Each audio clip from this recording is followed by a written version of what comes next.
Thanks very much for tuning into Unmissable. I'm Nabila Jamal right here on News9. I take you through news from India and across the globe. Our top story, of course, France's unprecedented protest, block everything protest, where we're seeing a large youth uprising. The youth coming together after social media messages have pushed them to fight against corruption and on many levels of inefficiency that they accuse the government of being. They want Macron out. I will take you through that, and of course in our deep dive segment we also will take you through Trump's U-turn, his double speak. Well, in a way, if at all this latest message from Trump will actually lead to revoking tariffs on India, we're happy, but can't help the glaring double speak that Trump is indulging in. We're going to take you through exactly what he said. And of course, finally, on our top story on Day to Night, we will take you through actor Darshan, who's after being out on months on bail, the murder accused being on bail, now comes back to jail and then cries to court saying, I can't live anymore, I can't live like this in jail. You rather give me poison, I'd rather die than being in jail. We take you through that story. As always, the headlines first. Prime Minister Narendra Modi discussed and proposed India-EU free trade agreement with Italian Prime Minister Giorgia Meloni, expressing gratitude for Italy's support. The leaders also explored ways to resolve Ukraine conflict and advance the India-Middle East-Europe economic corridor.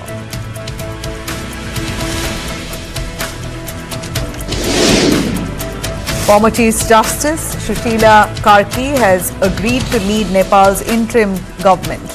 Following a 5-hour virtual meeting of the Gen Z group, the youth movement, excluding politically affiliated members from discussions, confirmed Karki as the most suitable transitional leader.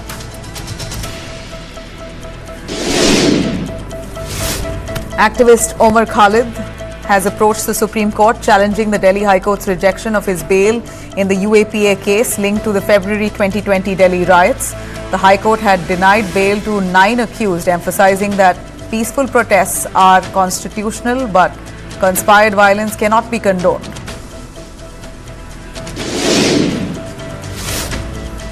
Uttar Pradesh Chief Minister Yogi Adityanath has said anyone not proud of the grand Sri Ram Janmabhoomi temple in Ayodhya should question their identity as an Indian.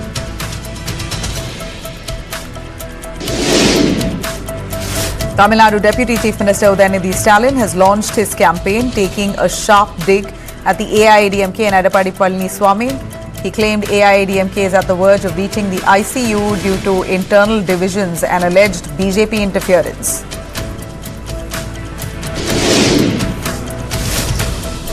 Andhra Pradesh Chief Minister Chandrababu Naidu has confirmed that 200 Telugu-speaking citizens are stranded in Nepal, and unrest as it continues, they want and urge the government to help them ensure that these students are brought back safely, that the government should assist them. An emergency cell has been set up at the Andhra Bhavan in New Delhi to aid these stranded citizens.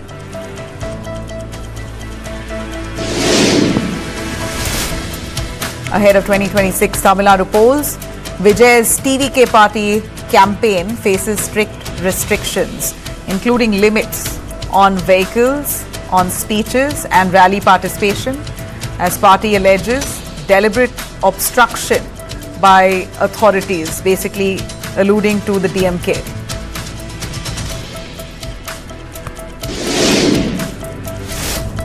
Israel conducts airstrikes on Yemen's capital Sana'a, targeting Houthi-controlled Ministry of Defense, while Houthis claim that their air defenses intercepted some attacks. Here is Israel now carrying out strikes in Yemen.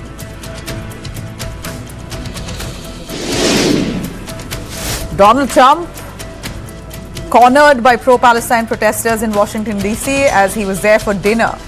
Chants of Free Palestine were heard, and many of those women called him as modern-day Hitler, Hitler of our time.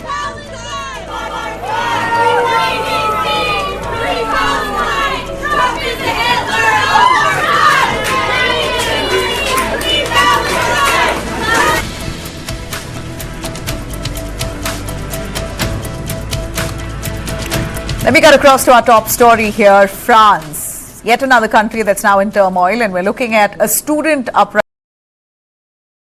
uprising, similar to what we saw in Nepal, similar to what we saw in Bangladesh. Now France in the spotlight with huge block everything protests that's gripped the nation. France in turmoil have poured onto the streets under the banner Block Everything, a movement that began online but has now gripped the entire country. From Paris to Rennes and Nantes, highways have been fully blocked, buses set on fire, train services disrupted, police seen in riot gear, firing tear gas shells and water cannons to disperse the crowds, but in vain. Over 200 have been arrested. Nearly 80,000 people who've been protesting, largely the youth, have been pushed away by security forces. In fact, we hear that 80,000 security forces have also been deployed, 6,000 in Paris alone.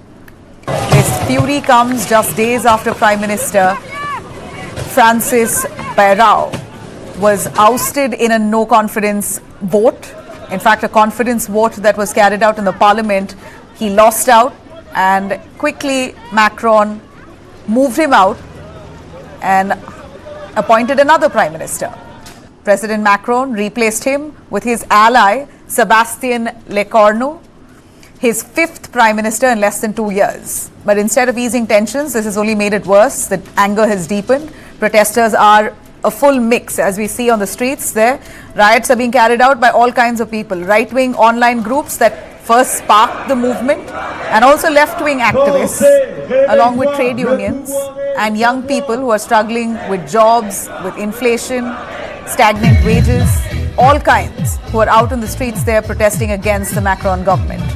Union leaders say that the problem isn't just policies alone. In fact, protesters and leaders within the government there saying that Macron himself could be the problem. He must go. This isn't just a French story. Remember, we're seeing a wave of youth uprisings worldwide. First, Bangladesh, then Nepal, where students led the charge against corruption. Sri Lanka, we're looking at 2022, what happened in Sri Lanka, similar youth uprising there against corruption, against inflation and whatnot. Bangladesh in 2024, where we saw their regime topple. Sheikh Hasina is still in India. As we see, Nepal in the last week has ousted their government. KP Sharma Oli has fled. We believe he's in Dubai. And now we're looking at France, where a similar uprising from the youth, again on similar issues, be it low wages, massive wealth gap, and job insecurity. The issues are endless and people are frustrated, accusing Macron of trying to hold on to power despite huge discontent. The youth there believe that Macron is a problem and they want a change, a replacement. They're frustrated and they're mobilizing crowds through social media platforms against the ruling elites who are clearly seen very disconnected from everyday struggles. So France now up in protest. Many questions being asked as to why we're looking at a pattern across different countries, including France, where the youth is coming out and stepping up attack against their government. Well, clearly we're looking at the youth here feeling unheard. They're crushed by the economic strain. They're led down by leaders who they believe are elite and rich and are not really passing on or passing down that wealth to the common man. So clearly the youth now taking issues onto their own hands. Now, the question is, will this movement in France really burn out or will it simmer? Will this be Macron's own Yellow Vest style crisis? To give us a little more on what that is, we have Ambassador Deepak Vora, former Indian diplomat. He has served in France. We also have Professor Swaran Singh, Center for International Studies, joining us. We have Patrikrit Pine, who's a geopolitics and foreign affairs expert. Thank you all of you. Let me start with Deepak Vora. Your take, Ambassador Deepak, on France erupting in protests and of course the very valuable and sought after tourist destination is now flooded by protesters on the streets, and I know tourism has been immensely hit. France itself is struggling its internal crisis with the Prime Minister had to be let go. You have a new Prime Minister, a fifth one in barely 2 years. Macron still holding on to whatever is left. The limited question here is we're looking at the youth uprising similar to what we saw in Bangladesh, Nepal, Sri Lanka, now in France. What's the pattern you see here? Thank you very much, ma'am. Always a pleasure to be on your amazing channel. You have two outstanding experts. I'll be learning from them. Paris was my first posting. I studied at the Sorbonne, the University of the Sorbonne, and we used to protest in spring. March, April was when protests began traditionally, where the weather became milder. There was no WhatsApp, there was no social media in 1976, 77. So we'd send notes to each other saying, all right, come down. Go out and protest. Protest against what? That doesn't matter. We'll protest. That was the mood in France in the mid-1970s. Now Paris has become the riot capital of Europe. You've asked me about Mr. Macaroni. I refer to him as Macaroni. What is the situation in France today, ma'am? And I'll tell you what it is. Something very interesting. Struggling with high debt, widening deficit, these challenges that have been compounded by 2 years of flat growth. Interestingly, there was talk, the French finance minister said, we might have to go to the International Monetary Fund for a loan.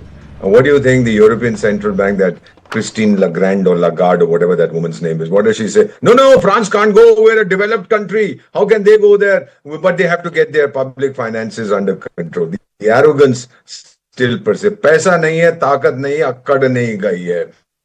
France's national debt is US dollars 3.8 trillion as per the figures I've seen, more than its GDP. It's probably 120% of its GDP. And you rightly said, prime ministers have come, prime ministers have gone, but Macron continues. Why are the young people angry? Jobs, number one. The government lies that unemployment is 20%. It's closer to 50%. Unemployment, underemployment. Second issue is immigration. Ma'am, I'm sorry if this hurts anyone's sentiments. The French want their country back. They've had it with Muslim immigrants from Algeria, from Morocco. You know, you can all be politically correct and say, oh, what wonderful people they are. They've contributed to the development of France. They've done nothing for the development of France. So they don't like this and they want their country back. And I'm particularly talking of the white, if I may use the term Anglo-Saxon French, the Gaulois. Say, we want France back. You guys have taken it over. I was in Nantes not too long ago. They stopped their cars on the street at the time of Azan and put their prayer mats on the road, ma'am. Block the streets and start praying. The French don't like this. It's la laïté. The concept there is of simplicity, of equality, of secularism. So first is the unemployment rate. Second is immigration. Third is the national debt, rising prices. And finally, ma'am, I'll tell you, electricity is going to begin. You know, the French government is the biggest employer. So EDG, Électricité de France and Gaz de France, those are the companies that provide electricity. The Malians have kicked out the French. France has 80% of its electricity from nuclear reactors. They don't have a drop of uranium. So they were getting it from Mali, which they treated as a colony. Malians have thrown them out. It's going to become very expensive. They'll have to buy it from there. So I believe that the era of demacronization has begun. It's time for this fellow to go. He is detested in France, my friends tell me that. But he's going to try and hang on. He'll sacrifice several prime ministers. He still thinks that he'll stay on till 2027. For God's sake, sir, it's time for you to go. Take a cue from that holy fellow in Nepal and that other character, whatever Makshe fellow. He did not bow out gracefully, right? Oli had to finally go after the nation was burned down. Does Macron want that? Does Macron want that? Does he want to be forced out? They are not. This is not going to subside. Ma'am, I know that. How powerful is the police in France, sir? Well, very brutal. Extremely brutal. If we could have those images there. Yeah. Well, there you are. Where did the First World War begin? In Europe? Second World War began in Europe? Europe is basically a very violent continent. You may talk all the nice things you want if you want a visa to go one of those countries. Really, there's a lot of violence in that continent. And remember, when this Macaroni fellow, he's the one who's been threatening to send troops to Ukraine. And what did Putin tell him? Do you remember a character called Napoleon Bonaparte? He came with a grand army of 600,000. Great figure. 600,000 attacked the then Russian Empire. 60,000 came back. He says, do you remember Napoleon? So he's been screaming the most because, ma'am, let me complete and then the other experts will take over. Let me complete that. What is France doing in the UN Security Council? Except that they said, please let us in. When the UN was formed, we would stabilize and give you Central Africa and North Africa because we are the kings. They call it La France Afrique. That means African France. This kind of arrogance has persisted. It's now going. France has no business playing any role. Certainly, he has been saying we'll send troops, boots on the ground, and that British Starbucks so fellow. basically France feels that it has a great military, they're strong and they're capable, but they aren't able to control dissent within their country, because if they do so, and if they do so with force, if they send their troops into Ukraine, the Russians will beat the daylights out of them. Take it from me, ma'am. It's not going to happen. France, Germany, and Britain. Let them first sort their internal turmoil, no? Thank you very much. You've hit the nail on the head. Right. So, absolutely. Let me also bring in our Professor Swaran Singh. Sir, your take, immigration aside, and we will come to that. That is certainly a glaring aspect that is possibly led to part of this demonstration, because resources are split. It's being sucked out by the influx of immigrants from all over. This is France's doing. They allowed it, and now they're bearing the brunt of it. They don't like it. But what about Nepal? If you compare this directly with Nepal, we're looking at a youth uprising there. Immigration is not really a real crisis there. But it seems like the youth has still come together, successfully toppled the government, and drawing inspiration. We're looking at France now, ongoing protests, but it seems like they're emboldened with agitation like this happening in countries like Nepal. I'm sure protesters in France feel a lot more emboldened. Block everything protests, all mix, right wing, left wing, all mobilized through social media platforms. Let me first underline some of the similarities that appear in these widespread nationwide protests both in Nepal and in France. The first significant difference to note is de-ideologization. Ideologies are not the only anchor. Practicality, pragmatism is the anchor now. They have shared grievances, and therefore, for example, what began in Nepal as a Generation Z movement was immediately joined by Rashtriya Swatantra Party. Mayor of Kathmandu backed them. So many other people also started backing them immediately. They didn't take any time. Similarly, in France, what is supposed to be block everything movement, which is believed to be basically a right-wing movement of students, teachers, and workers, today has everybody on board, and that I think is important to underline. Second thing important to underline is these are both cases of political instability and economic deceleration.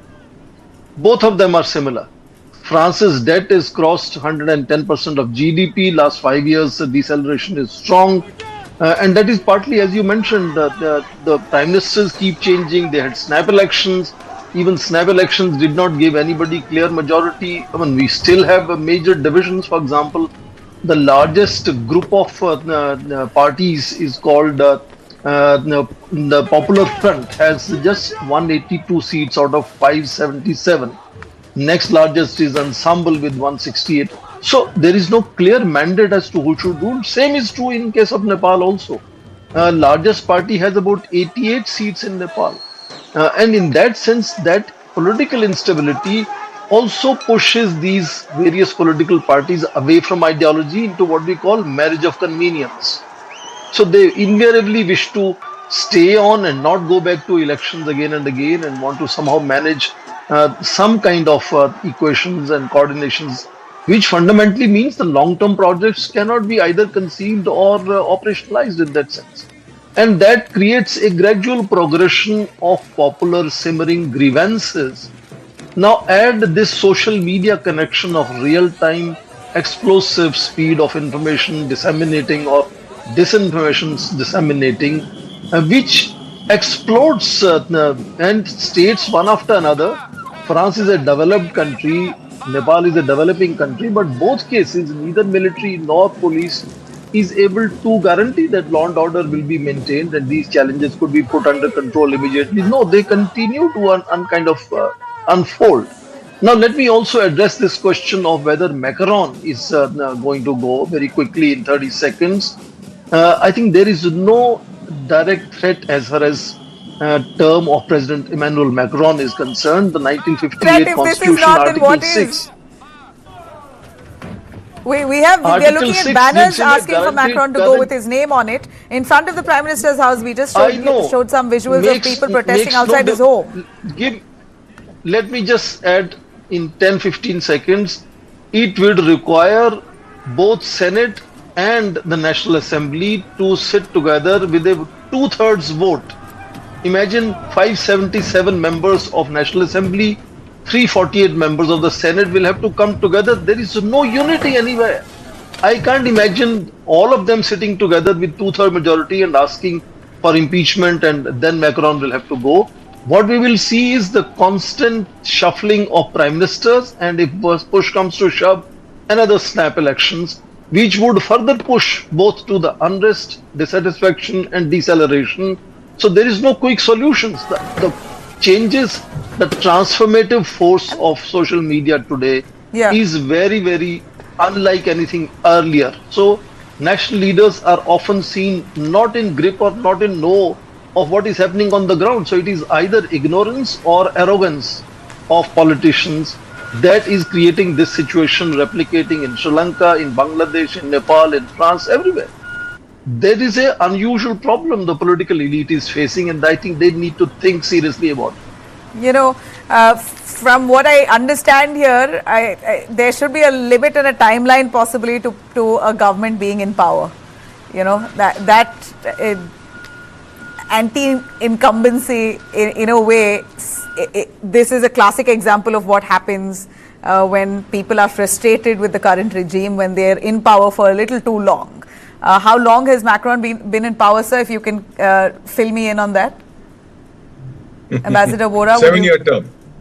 Okay, so he's been on for 7 years. 7 years is not all that. One term for the French president is 7 years. Oh, one term for the French president is 7 years. And Macron's government has been in power for? That professor will tell you. He'll calculate better than I can. Till 28. He's going to be president till 28. Okay, he's going to be president till 28. We'll get that fact checked on the years that he's already spent. Patikrit, would you want to jump in on that? The French president looking at a revolt, but not big enough to push him out of power. That's what Professor says. But from what I see here, we're looking at an uprising of another kind. What we see in Nepal, we showed you comparison visuals of Nepal and France. It's happening currently as I speak. Both countries, we are seeing mobilization that's happened on social media, largely the youth driving the protest, leaderless, without an actual leader. It's just, you know, all sorts of issues, you know, clubbed together, coming out in protest against the government. We just don't want the government at all. Not even a correction in policies. Just quickly to correct myself, it's a 5-year term ending in 2027. Okay.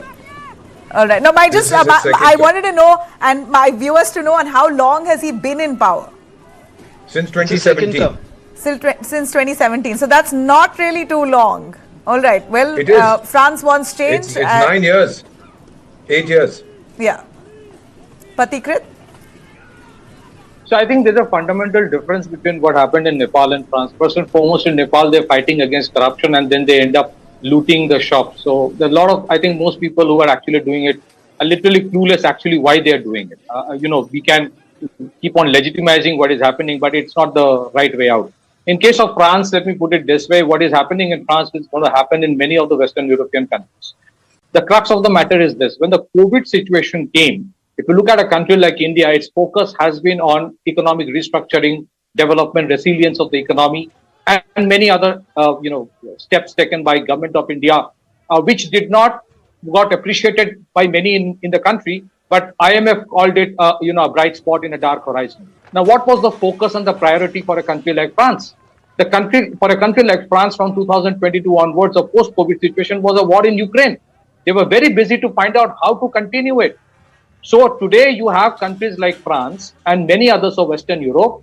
They have completely outsourced manufacturing to China, security to United States, and energy security to Russia. And then they go and destroy the Nord Stream pipeline. Energy price goes up. There is massive problem with government finances. In any case, these governments have, made their countries get habituated to the freebies and all kinds of dole-outs. Today, they are not being able to manage it. And so those who have got habituated to everything being given by the government today find it that there's not much left because they have to finance a war for them, which is more important perhaps than anything else. Every time there has been an effort to stop the war, Western Europe ensured that it doesn't end. Barely a month after the Ukraine war started, it was the Western European countries, they said we should not stop it. They told Zelensky. So I think one of the critical reasons for all that you see today, and it's going to go up exponentially, is the Western Europe obsession to fund, finance and sustain the war in Ukraine. Now, if that is your focus, then invariably you would have problems back home. And that is exactly what is happening in addition to other factors. In case of Nepal, I don't think we can equate both in one go. I think it took 2 days' time for a complete movement orchestrated within social media to make people of Nepal destroy institutions of Nepal. They had legitimate right to be angry on their government, but eventually somewhere it got hijacked by certain people, certain elements. And yesterday I was sitting with some of these Nepalis, and one of them was saying that we fear that a Zelensky kind of person will be now planted as a prime minister. Hope it doesn't happen. But what kind of agitation ends up, burning alive an ex-prime minister's wife? What kind of agitation ends up destroying the parliament building, Supreme Court, made by your taxpayers' money? Even if you change the regime, that's precisely what. Nobody justifies violence, but the youth. I had some of the Gen Z protesters on my panel as well. They said that we were silently. My take on that. We were silently protesting. It was all. In fact, they had cultural fests on the streets where they were dancing, singing, protesting in absolute peace. When the police decided to fire on unarmed youth. So the fault entirely, to begin with, lies on the Oli government. It is equally on the Oli government. I'm not here advocating for the Oli government. But we see a cut, copy, paste of something which happened in Bangladesh happening here. I don't know who advised the Oli government to allow police to fire, or whether it was a plant inside by somebody who decided on his own, let's do it. Even the banning of social media all at one go, I was told by a person in Nepal who said, had the government banned only one or two instead of all at one go, this would not have happened. So I think if you look at... it's very easy to fob it off. It's very easy to fob it off saying that vested interests are hijacking the protests. Basically, failure of the government, failure in governance, and I think, failure in governance, failure in decision making. It has been hijacked. Do you think 500,000 coming and destroying the Supreme Court is a justified thing? Hijacked by who? Some people are saying who do you it should believe it was happen hijacked by? The moment we start legitimizing it, some people will be encouraged to do it in India. Absolutely not. I think people who are watching us are wise enough to understand that nobody is propagating violence here. But my question here is, who do you think has interfered or hijacked this protest? Well, exactly those who are behind the Bangladesh thing. In Bangladesh, it was presumed that it's a great all thing. Right, when I hear it from an expert, I all the more have a lot of questions, right, Pratikrit? Ambassador Deepak, do you believe there is this sinister design, and we're looking at a pattern? Because I see social media flooded with things like what Pratikrit is saying, that this can't be coincidental. All countries having similar... Stop. These are conspiracy theories that really don't hold water. It was a spontaneous upsurge. It was non-violent in the beginning, but when the government decided to respond with force, it turned violent. Maybe extremists got in and they are professional agitators, but now the young people in Nepal, ma'am, I've lived there, I've been there, I understand that country backwards. May I also tell you that on day one of the protest, one of my closest friends, a former Nepali ambassador, we served together somewhere, now lives in Europe, sent me a message which shattered my morning. And he said to me, Ambassador Deepak, your nephew was shot this morning, his son. It broke my heart. And I'm a father. I know what it means. Now, their parents are also taken to the streets, those who are aggrieved. So the movement is spreading from just being Gen Z, your age, to include some who are my age. I'm Gen A, ancient, 74. Many of them are also joining the protest. It's not going to subside, ma'am. A change of regime, people say, let's have a government of national unity. It doesn't work. I've seen it in several countries. We'll have an interim government. We'll have a government of professionals. Wo chalta nahi hai. They'll have to go in for elections, and they will. I don't know what government they'll form. But the future of Nepal lies in a fresh look. The two most hated words in Nepal today are Krishna Prasad Sharma Oli and China. China has got a solid slap on its face, whatever it's been trying to do there. Whatever we may say, my expert, oh, China aa gaya, Nepal ko kha gaya, Nepal ko hajam kar gaya. All that is, thank you very much. Dil ko behlane ke liye ye khayal acha hai, Ghalib. The reality is China is out. The Nepalese want their future back. Young people of your age, beta, you want your future Sir, back. I'm millennial. But thanks for calling me Ma'am? Gen Z. Well, of course you're young. Thousands are leaving every month, going off to the Gulf, coming to Europe, trying to build their future. This is the struggle in Nepal against a regime that is corrupt, against a regime that has no friend. What is the average age of the government of Koli Molimpoli? 75 or 85 or 95? They have no new ideas. You need these young kids to come in. Ma'am, I personally fully support what they are doing. Whether it will have an impact on India or not, that is inconsequential. And that's precisely the pattern we're seeing all over.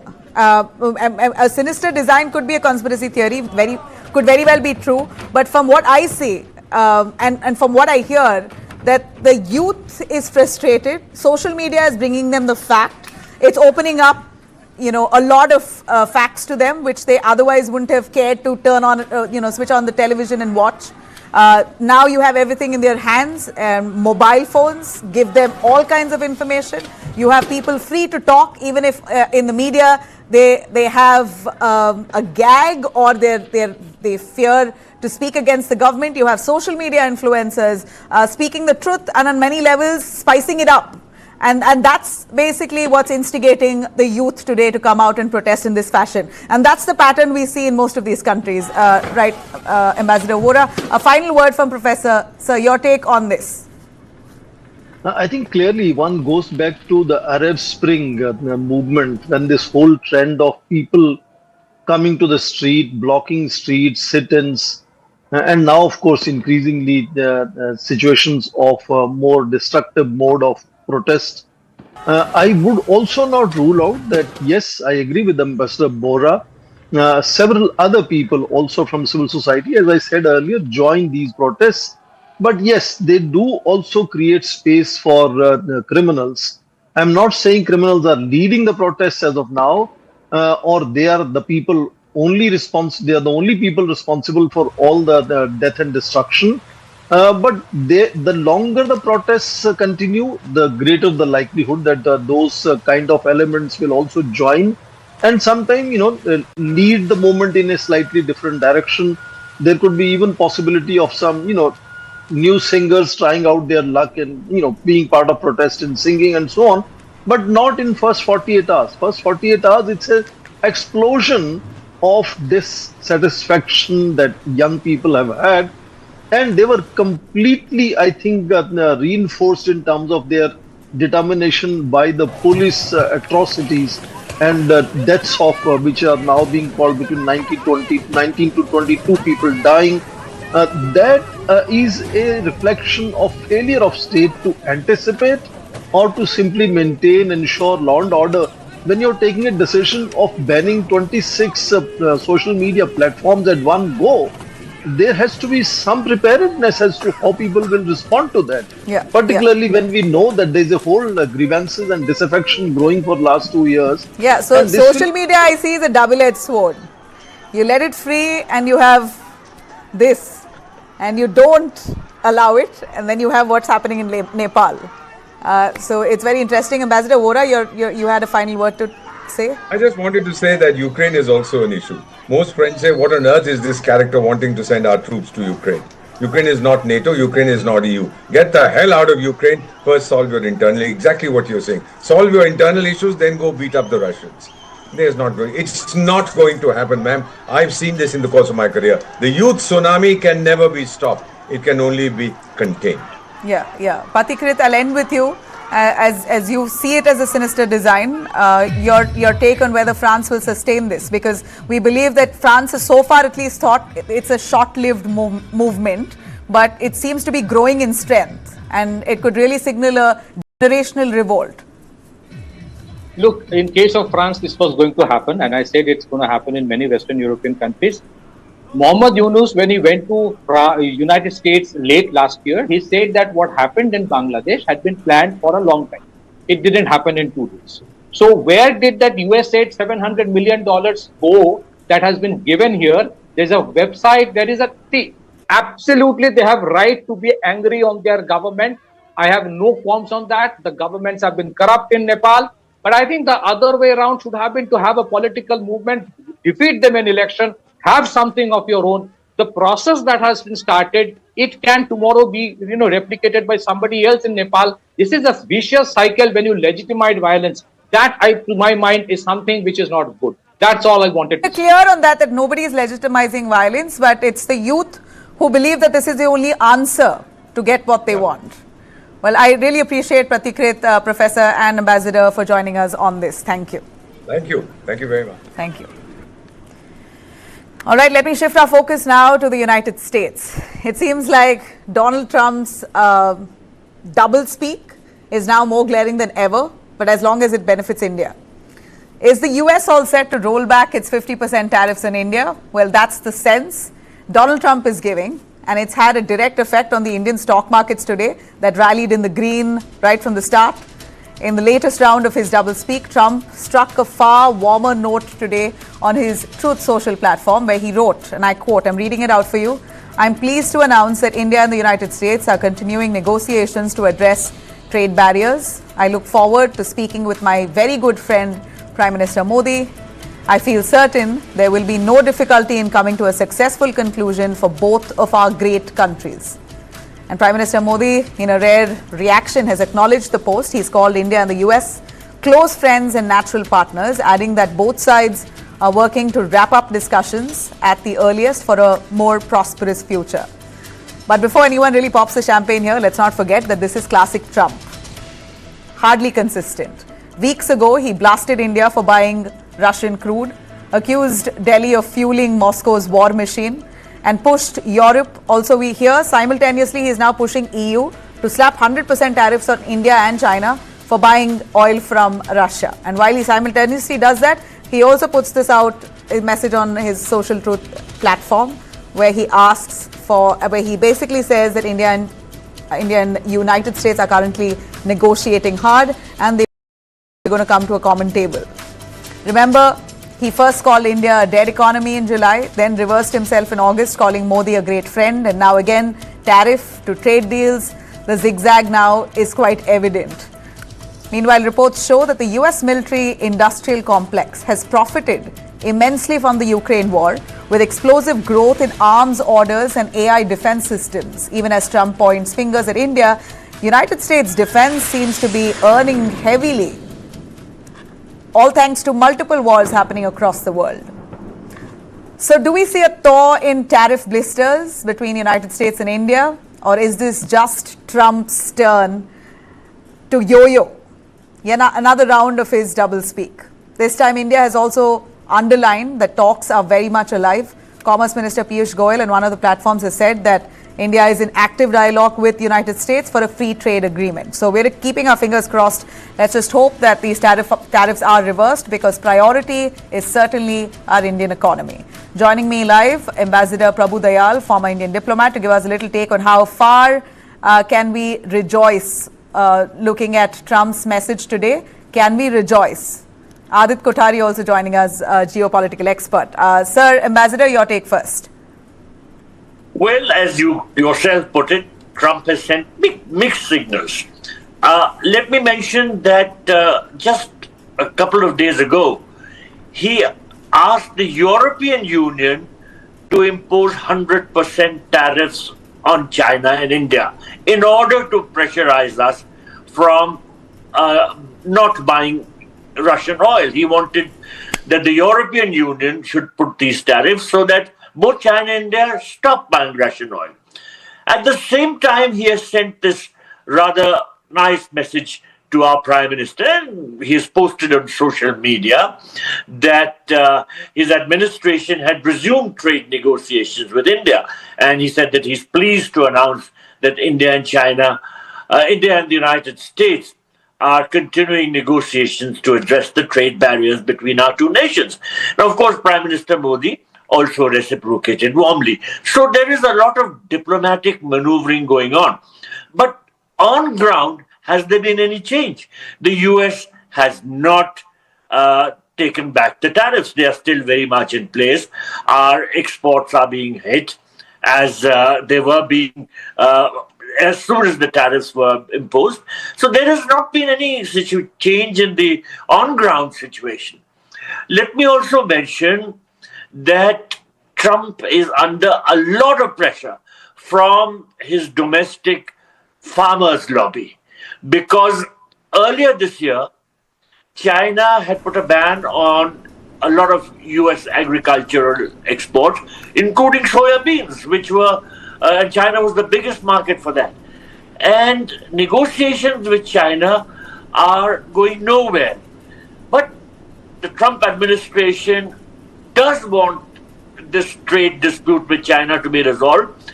So there are some signals which Trump has sent to China. The imposition of the 25% penalty tariffs for purchasing Russian oil is a signal to China. Yeah. Look, we all say that why has he not imposed these tariffs on China? Because China is their biggest export market, and he is negotiating with China for a trade deal. So he doesn't want to jeopardize that, but he's sending a signal, as indeed he's sending a signal to other countries with whom he is engaged in trade negotiations. So on ground there's no change, but I do welcome this sort of messaging that is taking place on social media, which indicates that there is a willingness on the part of both sides to iron out the differences. Okay. Well, Adit, would you believe that Donald Trump's messaging here is a positive sign for India? Should companies already rejoice that Trump tariffs will not be binding, at least for the long haul? I think I'll echo Ambassador Dayal's thought here. I mean, the statements may be viewed as positive, but how much of that actually translates into actual policy is something that we will have to wait and watch. I mean, India is keeping its doors open, and the one thing for sure is that Trump's sort of fickle-minded, transactional style approach to diplomacy has caused a massive amount of distrust and opened up the trust deficit Pandora's box between India and the United States. I mean, so long we both viewed each other as very reliable partners, but now that reliability has completely gone out of the door. And it's just not with India. I mean, we've got to look at how Japan is reacting to its negotiations with the United States. We've got to see how France and Australia are basically reacting to Trump's style of negotiations. I mean, but the one thing that comes out certainly from an Indian perspective of thing is, President Trump may have written a book called The Art of the Deal, but how to actually execute the deal, I think Prime Minister Modi is doing a very fine job. The whole approach with boosting ties with Russia and China, did send out massive shivers down the spine of the Americans, and that is what could have been resulted in the change of tone over the last couple of weeks that we've seen. But even then, the so-called the so-called lapdogs of President Trump, and my diatribe is towards Peter Navarro and Mr. Bassett. The attack dogs have not, they've not calmed down yet. In fact, just about minutes ago, Peter Navarro said something ridiculous. Sour, yeah. Peter Navarro continues to fire salvos. A final word, Ambassador Prabhu, and on how much leverage do you think India has here? I hear there's lots of sharing within United States among people in business, among techies, on how America will not be able to survive this. This tariff on India will really cost American companies a lot, and their own government, rather their own courts and their own companies are going to pressurize Trump to withdraw this. Well, you're absolutely right. There is unhappiness in the US industrial sector regarding this trade dispute with India. But a little while ago, you referred to how the American defense industry had made a lot of profits out of selling weaponry to Ukraine. Now, the American defense industry is part of the deep state of the United States, and it controls policy to a great extent. Now, the deep state of the United States is interested in having good relations with India because it sees India as a very big defense market. India is the world's largest importer of defense equipment. The United States is the world's largest exporter of defense equipment. So there is a natural affinity, a natural correlationship in this context. But if the political relationship is soured on account of the trade disputes, then the deep state of the United States is not going to be happy because it fears that it is losing out a market which it was in the process of opening up. Of course, the defense deals were still subject to a lot of questions because India wants transfer of technology.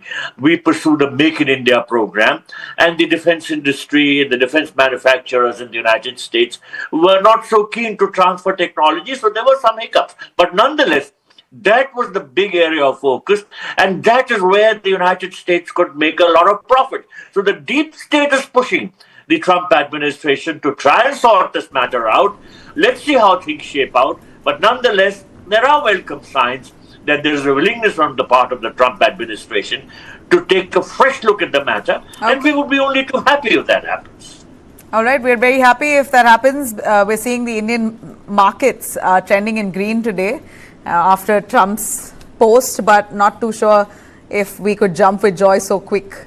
Anyway, looking forward for the best. Thank you, both of you, for joining us. I really appreciate that. Thank you. All right, let me take you through all our top stories in day tonight. Let's start with Nepal.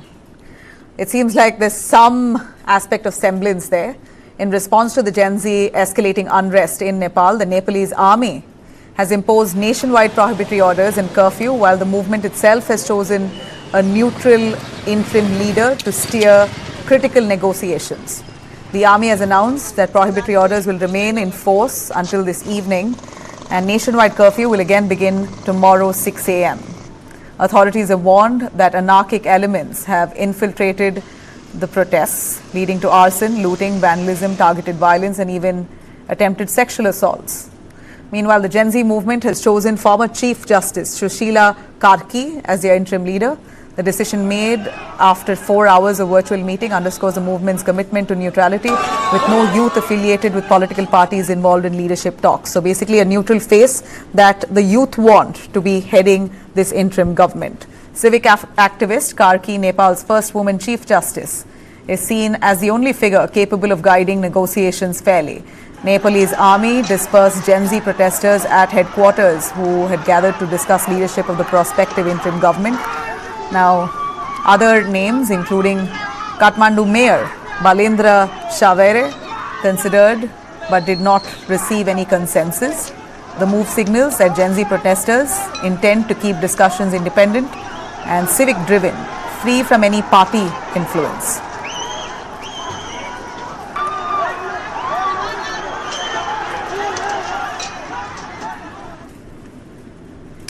Cutting across to Karnataka's top star Darshan, who is now in jail on murder allegations. After months of freedom on bail and then being hauled back to prison on the Supreme Court's orders, Kannada superstar Darshan, who is now a murder accused, is begging for relief. He broke down, we hear in court, saying that he can't live in jail anymore and that he'd rather die. Appearing via video conference, Darshan pleaded with a Bengaluru court to shift him from Parappana Agrahara Central Jail to Bellary. He claims that he hasn't seen sunlight for weeks, that fungal infection has spread all on his hands, and is currently in deep despair. He tells the judge, "Please give me poison if not." The judge cut him short, warning that such remarks cannot be made inside courtroom. His transfer plea was rejected, but the court allowed small relief movement within the prison and extra bedding to be given to him in line with the jail rules. Officials have insisted that there's been no violation of protocol to justify shifting him out of Parappana Agrahara. It's the Supreme Court that put Darshan back behind bars. In August, it had cancelled his bail, slamming the High Court for non-application of mind, saying that the bail was given out of the line of law. The bench cited his celebrity status, political clout, and prior violations as reasons that he could intimidate witnesses and why he shouldn't have been given bail in the first place. He also got to travel abroad for his shoot while on bail and claimed that he was ill through that period.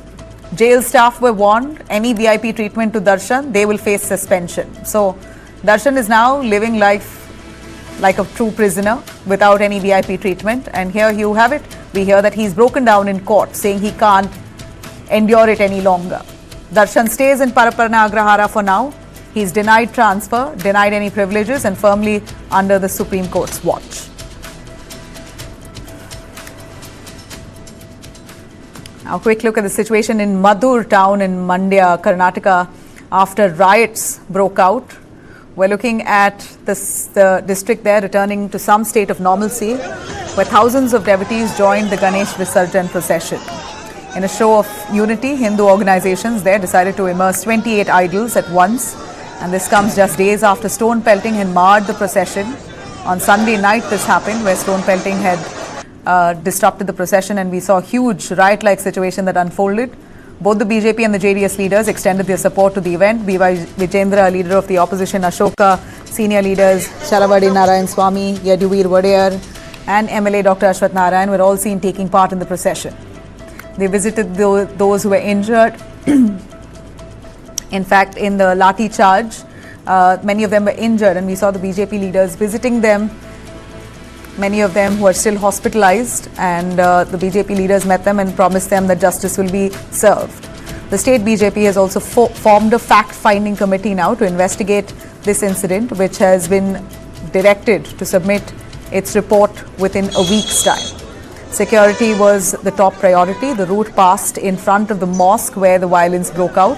This time, police deployed nearly 500 police personnel. Hundreds of policemen also marched alongside the procession to ensure it was peaceful. We're showing some of the images there that happened on 7th of September when that riot-like situation broke out, when the procession was passing through a mosque. That's when allegations that stone pelting was reported. Both sides claim that stones were pelted on each other. Police have so far arrested 22 people in connection with this case. Hindu organizations have jointly called for a bandh in Maddur. For now, tight security in place.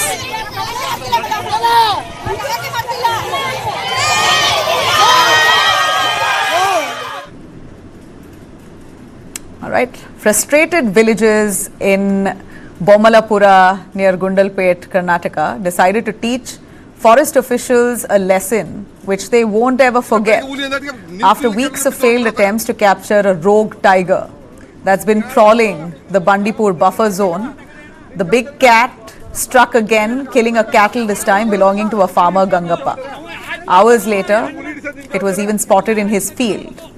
But when forest officials arrived nearly an hour late after they were called in, the tiger by then, of course, had already vanished. And that delay lit the fuse. Villagers were so enraged that they dragged the forest officials, 10 of them, and locked them up inside the very cage that was meant for the tiger. Anger and fear spilt over as the mob refused to let those forest officials out, saying that this has been happening for long. We are losing cattle and people, but you do not come on time. You are not helping us clear our field and catch the wild cat. Standoff only ended when assistant conservators of forests from Bandipur and Gundalpet rushed in, calmed tempers, and secured their release. In a rare twist, the ACFs even instructed the staff not to return to the headquarters until the tiger is caught, turning the pressure back on the department. Quite a classic case, a lesson learned for forest officials not just in Karnataka near Bandipur area, but possibly the entire country. If you're going to wait on it, this could be your fate.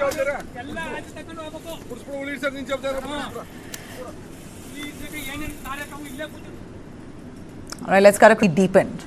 Karishma Kapoor's children have now gone to court demanding their rightful share in their late father Sanjay Kapoor's massive 30,000 crore empire. Samaira and Kian, Karishma's children, have been represented by Karishma itself because they're underage.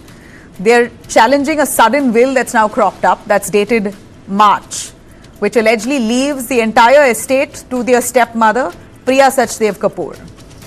In fact, Karishma's kids have told the Delhi High Court that their father never spoke of any will, and Priya herself denied that there was any will until July. And suddenly at a family or a trust meeting, this information was revealed. The children are now demanding that the children in fact demand that this will be quashed, and they want 1/5 each of Sanjay's personal assets. calling that will itself as forged and pointing out that this will is not even registered and it looks suspicious. Their lawyer Mahesh